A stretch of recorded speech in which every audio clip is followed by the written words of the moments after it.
Ayan ka na naman. Sorry.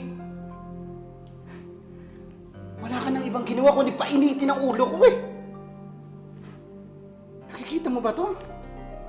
Alam mo, pinapag-aral kita para matuto ka pero hanggang ngayon wala pa rin pumapasok dyan sa kukote mo. Kinakabahan ako. Bakit?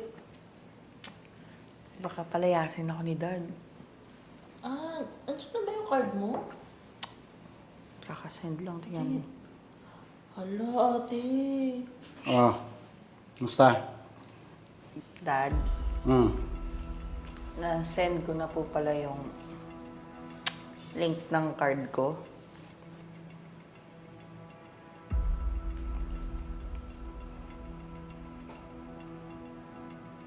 Ano to? Seryoso? Failed? Na naman?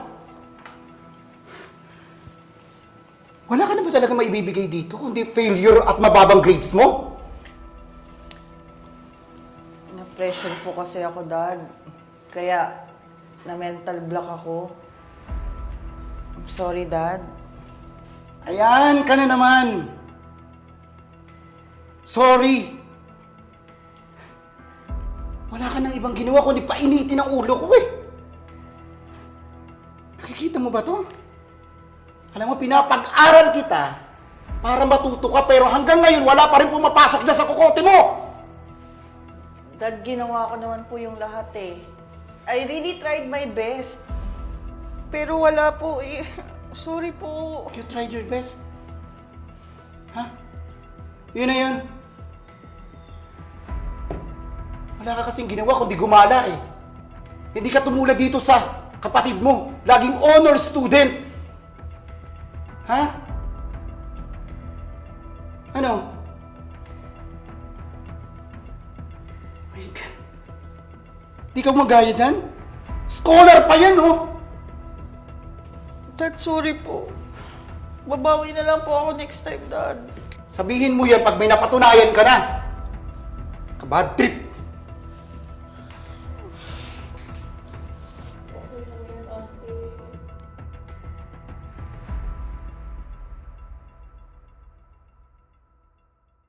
Uy, Daddy! Scholar ulit ako. Wow! Honor student. I'm so proud of you, Bunso. Never mo talaga akong dinisappoint. Hindi ka tulad ng iba dyan. Dad, huwag ka nang magalit kay ate. Lahat naman tayo, di ba, nagfe-fail? Para galingan ulit natin sa susunod. Alam mo, kung mahina ka talaga, wala kang mararating sa buhay. Lalo na kung hindi ka nagsisipag mag-aral. Dad, hinay-hinay naman po sa pagsasalita niyo kay ate. May nararamdaman din po yan. Nasasaktan din po siya. Sige po. Alis na po ako sa school na lang po ako kakain. Papasok ka? Wag na. Sayang lang.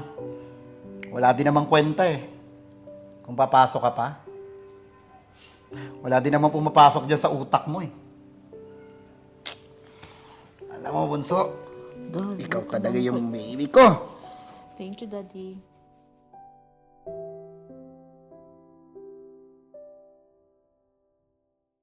Slow, gusto mo. O, ayan. Thank you, Dad. Thank you. Kumusta yung pag-aaral nyo? Kumusta kayo sa school? Ako, Dad, okay naman. Kaso, may isang subject akong nahihirapan sa school eh. Don't worry. Tutulungan ka ni Daddy, okay? Thank you, Daddy. O, ikaw. Kumusta pag-aaral mo? Naku, Dad! Pasado yan si ate. Lahat ng subject. Mas tataas siya. Diba, ate? Wow. That's great. At least, may improvement. Kita mo sa akin yung card mo? Para ano, Dad? Para pagtawanan ako. maliitin ulit ako. Ang dahil lang sa isang subject na hindi ko na ipasa last semester. Anak, hindi naman sa ganon. Gusto ko lang makita yung card mo. Halos hindi na ako nakakakain. Kaka-review lang para sa exam na yon. Tapos ano? You're doing great? There's improvement? Ganon?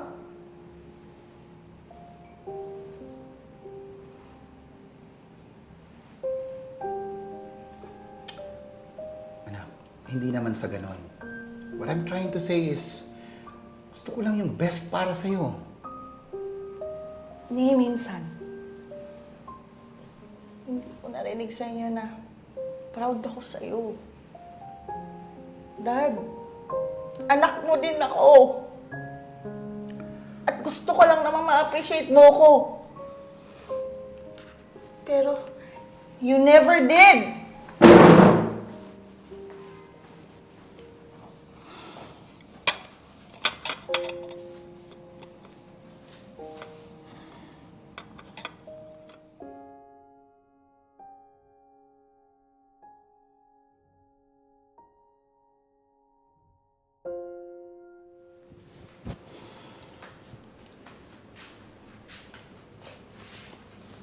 Nak,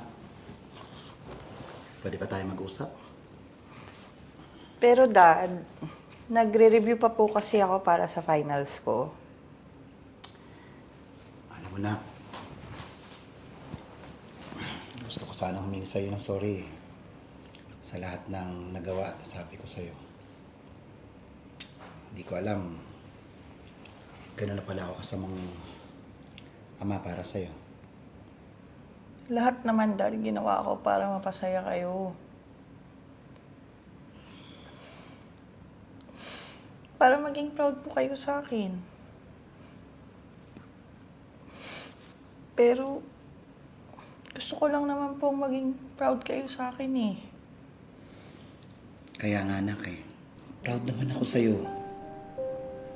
Kaya na-realize ko na mali yung mga ginagawa ko sa'yo na unfair yung treatment ko sa'yo at sa kapatid mo. Pero, alam mo naman, dito lang si Daddy. Mahal na mahal ka ni Daddy, ha? Thank you po, Daddy.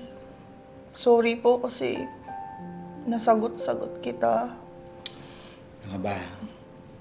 Huwag mo nang alalahanin yun, ha? Basta, mula ngayon, lagi mong tatandaan. Mahal na mahal ka ni Daddy, okay? Mahal na mahal din po kita, Dad. Ay, sweet naman. Ay, ang bunso ko! Basta, gusto ko, aral kayong mabuti, ha? Opo. Para at least, pag wala na si Daddy, okay na kayo, ha? Uy, usahin yun. Basta, basta gusto ko lang kasi maganda yung future niyo, okay? Oh, Mahal na mahal kayo ni Daddy, ha? Bago nga ikaw